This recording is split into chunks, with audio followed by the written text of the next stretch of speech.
Xin chào mọi người, hôm nay hãy cùng Myaca giúp cho ông già Noel hoàn thành 3 chiếc bánh Giáng sinh nhé.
Merry Christmas.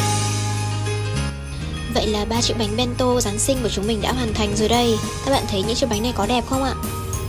Nhân dịp này thì Myaca cũng xin được chúc mọi người một mùa Giáng sinh an lành, ấm áp và tràn đầy niềm vui nhé.